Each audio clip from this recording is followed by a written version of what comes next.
gusto ko lang linawin yung last tutorial ko, yung tungkol sa may abstract tsaka interface class.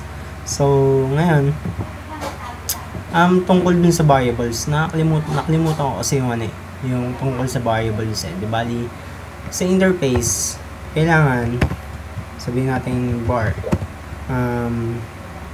F, bar F, tapos, tanggalin natin to nga para yung bar lang, sige, so, and interface may not include member variables in so yung interface is bawal daw magkaroon ng variables. So ayun, unang-una bawal siyang magkaroon ng variable.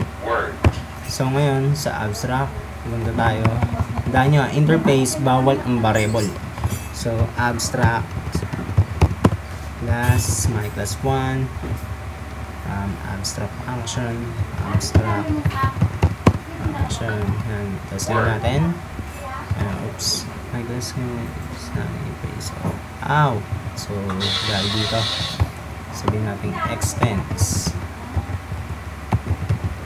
so yan, yung method nun, tawag natin siya na maayos. Ngayon, abstract, yun sa variable na abstract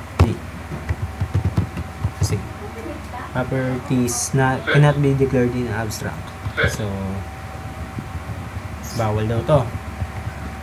So, testingin natin dito kung ano ba, abstract G.